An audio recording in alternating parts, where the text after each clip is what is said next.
What's up, everybody? This is Ultimate Outlaw, and I am back with another reaction video. This reaction video is the animator Young Don the Sauce God. I've done a video of his 2 years ago, but this video is about we got robbed in broad daylight. I don't know who has gotten robbed in broad daylight.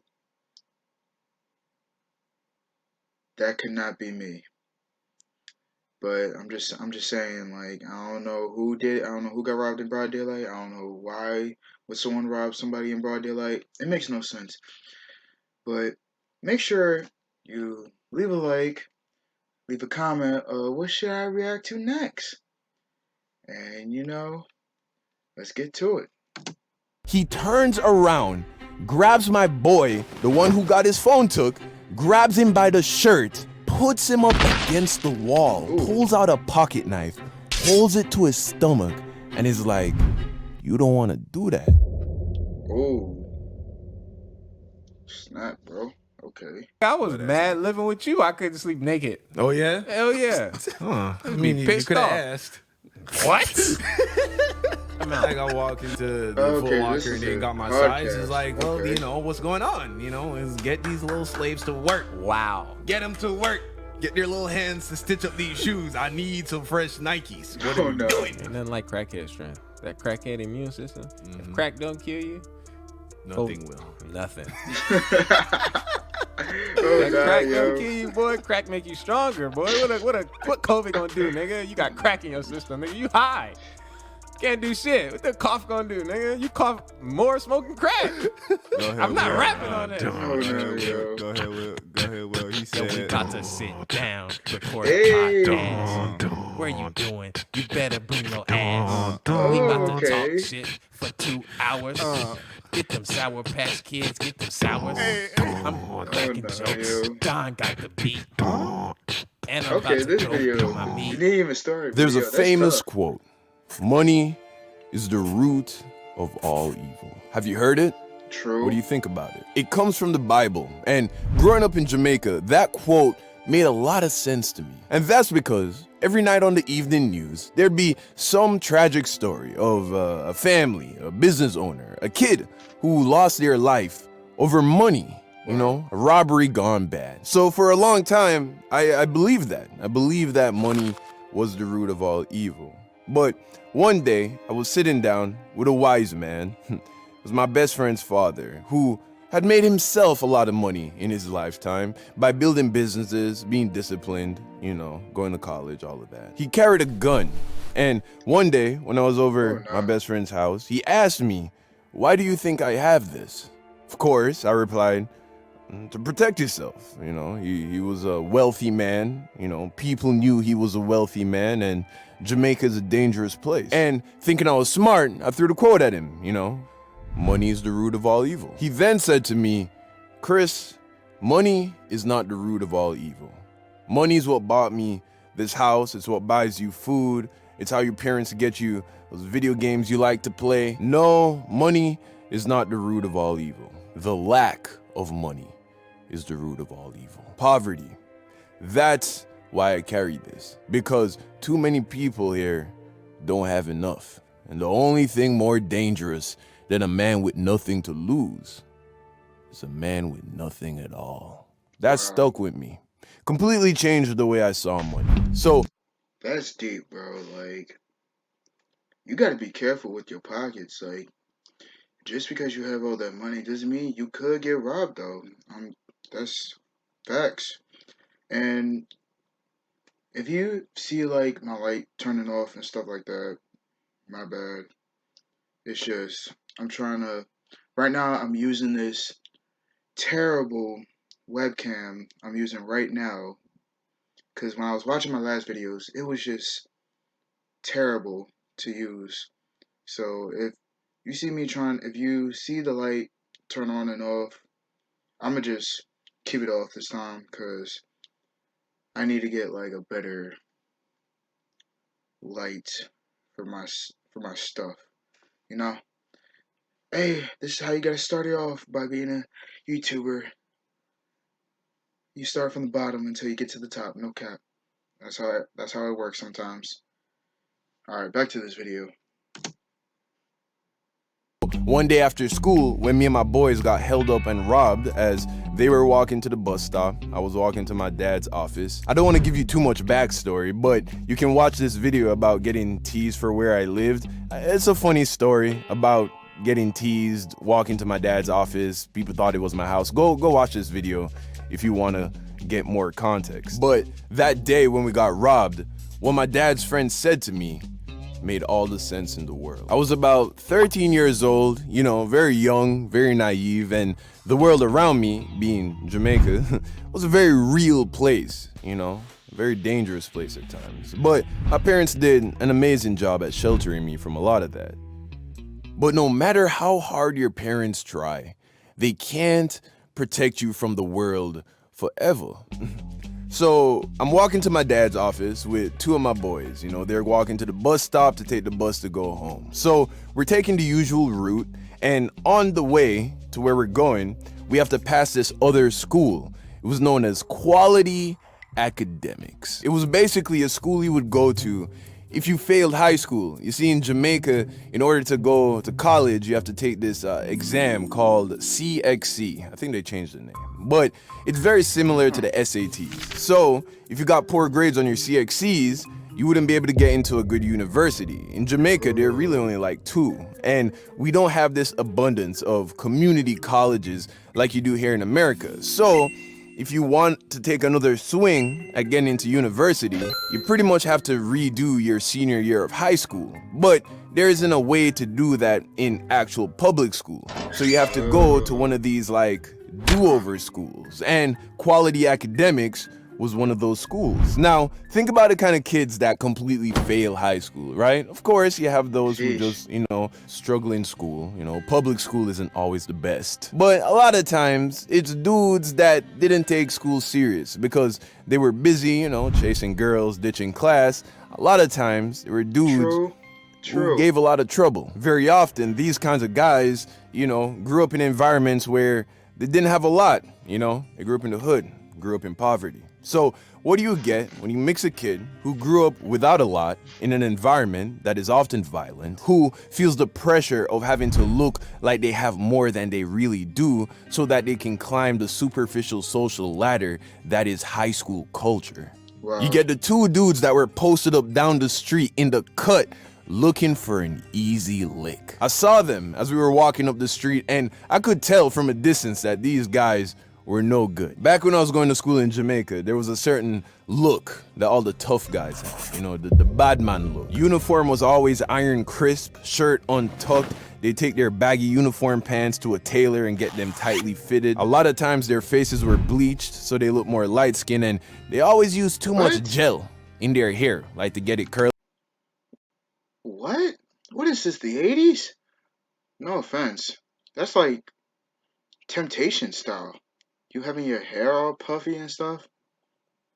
What? Yeah, okay.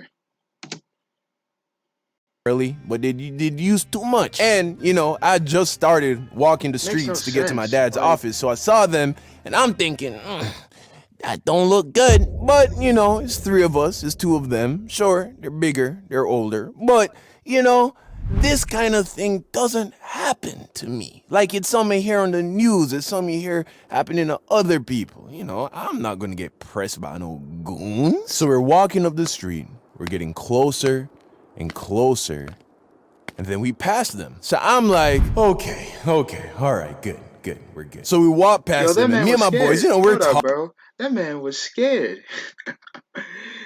Man, try to have big energy, but realized nothing was gonna happen, so he just calmed down for all that hype for nothing. No, nah, yo. Talking, we're laughing, all is right with the world, and then I hear some footsteps quickly approaching us from behind. I turn my head, and now they're right beside us. As they're passing us, one of them leans into one of my boys, bumps him, and then keep walking. At first, I didn't realize what happened, but it turns out when the dude bumped into my boy, he reached into his hoodie pocket and grabbed his phone. They must have saw when my boy had put his phone in his pocket before we passed them down the street. My boy's like, yo, they just took my phone. He had a new BlackBerry, and this is before the iPhone, all of that, yo. This was when the... Yo, I remember that, yo. Like, the BlackBerry? Yo. No cap. That phone was somewhat alright. Cause I remember that my mom's had that phone, and I remember one time that I was just waiting. It was some random store, I think, or I think it was like a hair spa or something. I don't remember. All I remember when I was a kid, I always asked my mom if I could play her phone because she has that little. Because the BlackBerry has one of those type of little scroll things, like how computers are, like the little bottom part under of a compute of one of those mouses that you can just move like the computer does. It was like one of those games that you can. I think it was like those block games that you just have to move left or right and hit the blocks for you to get into the next level. Yo, that joint was fun back then, yo. But now I don't know if people. Shout outs to people that still use Blackberries. I don't know, bro. If you still have a BlackBerry and remember the game that I'm talking about, because I don't know what game it was, but it was just dope. Yeah, yo, that joint was fun. It was fun, yo. All right, let me get back to this video. BlackBerry was the iPhone, bro. Everybody wanted one. They were hard No to come cap, by. They bro. were No cap. expensive. My mans must have saved up for a whole year just to buy that phone, bro. So now I'm shocked. And then my boy's like, yo, I got to get by my phone. So without even thinking, we start to chase him. Now, to say chase is a bit much. It was more like a brisk walk because one, they weren't that far ahead because they weren't running away. And two, there was some hesitation, right? Because they were scary. I was scared. I will admit, I've never been in a situation like this before. But we're in the heat of the moment, adrenaline is going, and I wasn't about to be the one friend that fell back in this situation. So we start to walk up to them. We get right behind them, and then one of the dudes, not the one who took the phone, the other one, he turns around, grabs my boy, the one who got his phone took, grabs him by the shirt, puts him up against the wall, pulls out a pocket knife, holds it to his stomach, and is like, you don't want to do that.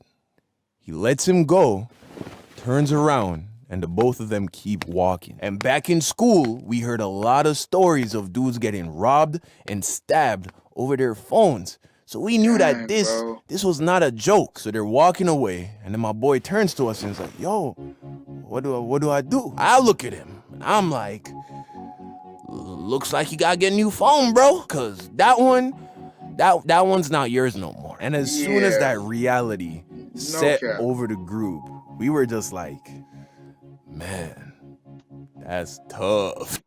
Hey, yo, no cap. If he brought a knife to a fist fight, you're done. You're done. Like, it's over, bro. You just gotta get a new one. You can fight him. You just gotta have really good reflexes and dodge them dudes so they won't stab you. For real. But for real, if he brought a knife to a fist fight, yo, he done, bro. He done. Let me get back to this video. That was so tough because there was nothing we could do. What were we gonna do? Call the police? This is Jamaica, bro. Ain't no police gonna show up. And first of all, no police will show up at all. That's one thing. Like, none. No police will show up at all. No police. Not just Jamaican police. No police in the entire world will come and save you. They only gonna care about themselves, and that's on me, bro. I'm just saying, bro. Like, police can't do shit. They really can't do shit. Bunch of bitches. Alright. And get back your phone, bro. That's gone. So we stand there for like another 5 minutes. And then we continue to walk. You know, my boys went to the bus stop. I went to my dad's office, and you know, that was that. You know, I told my dad about it, you know, because my dad grew up in the hood. So a small part of me was like, ooh, maybe my dad can like go get back the phone. I don't know. No. My dad looked at me and was like, you still got your phone? I'm like, yeah. He's like, all right, we good. Moral of the story, you know, when you walk in these streets, especially if you live somewhere that's not super safe, keep your head on a swivel, keep your valuables concealed, and you know, Facts. if you're ever being robbed and you know, you're outgunned or outmanned, just give them what they ask for, man. Because at the end of the day, things can always be replaced. But your life, pretty sure you only get one of those. Bag didn't need a man. Okay. Yeah.